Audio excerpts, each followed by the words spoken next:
Assalamualaikum warahmatullahi wabarakatuh. Salam perubahan.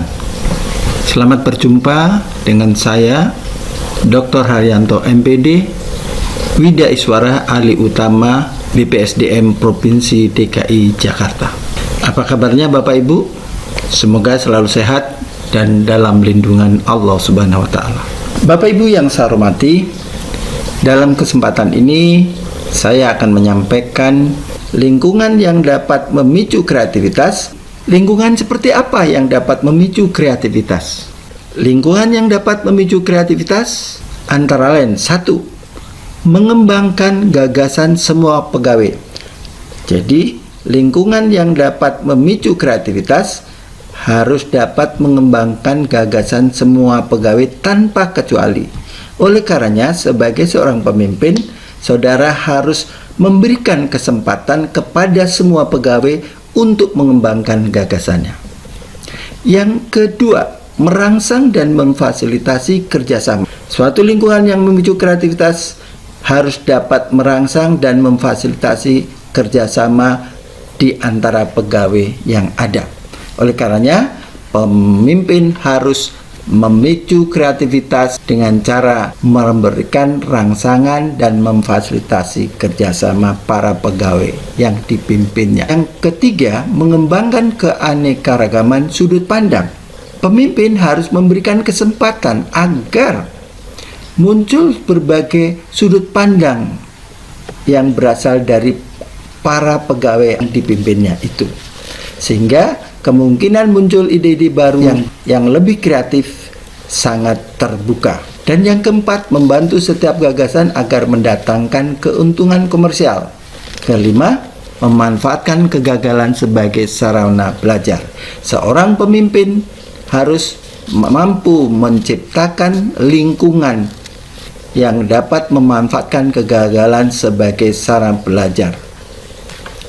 Bukan justru kegagalan menjadi sebuah keputusasaan, tetapi harus mendorong menjadi sarana belajar atau menjadi tantangan untuk maju lebih baik lagi. Demikian beberapa lingkungan yang memicu kreativitas.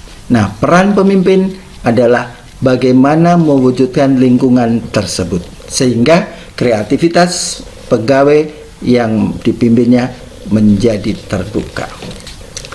Bapak Ibu yang saya hormati, ada beberapa ciri orang berpikir kreatif.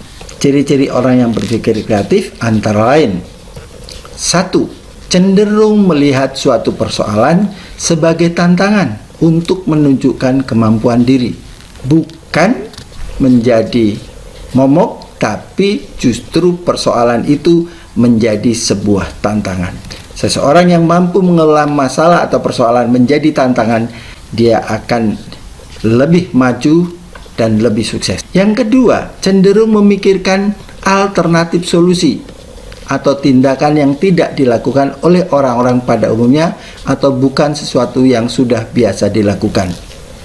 Orang yang berpikir kreatif biasanya cenderung memikirkan alternatif solusi, tidak putus asa, tidak menyerah, justru mencari tindakan yang tidak dilakukan oleh orang-orang lain pada umumnya atau yang sudah dilakukan sebelumnya.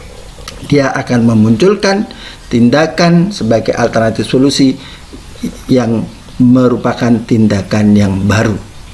Dan yang ketiga, tidak takut untuk mencoba hal-hal baru. Orang yang berpikir kreatif selalu terbuka.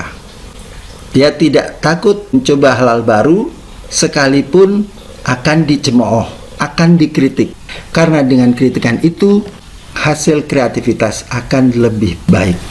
Selanjutnya, yang keempat adalah orang yang berpikir kreatif tidak takut dicemooh oleh orang lain karena berbeda dari kebiasaan. Yang kelima, tidak cepat puas terhadap hasil yang diperoleh, toleran terhadap kegagalan dan frustasi. Artinya, seseorang yang berpikir kreatif itu tidak cepat puas walaupun dia sudah berhasil. Tapi sebaliknya, ketika dia gagal atau frustasi, dia juga tidak mengeluh, dia akan mencoba dan mencoba lagi sehingga akhirnya sukses. Dan yang keenam adalah orang berpikir kreatif memiliki ciri memikirkan apa yang mungkin dapat dilakukan atau dikerjakan dari suatu kondisi atau keadaan atau benda. Inilah beberapa ciri orang berpikir kreatif menurut Departemen Pendidikan Nasional. Ada kata bijak, lebih baik mencoba tapi gagal daripada tidak melakukan apa-apa. Ingat Bapak Ibu, kreatif itu dimulai dari cara berpikir. Demikian saja yang dapat saya sampaikan. Semoga apa yang saya sampaikan bermanfaat bagi kita semua.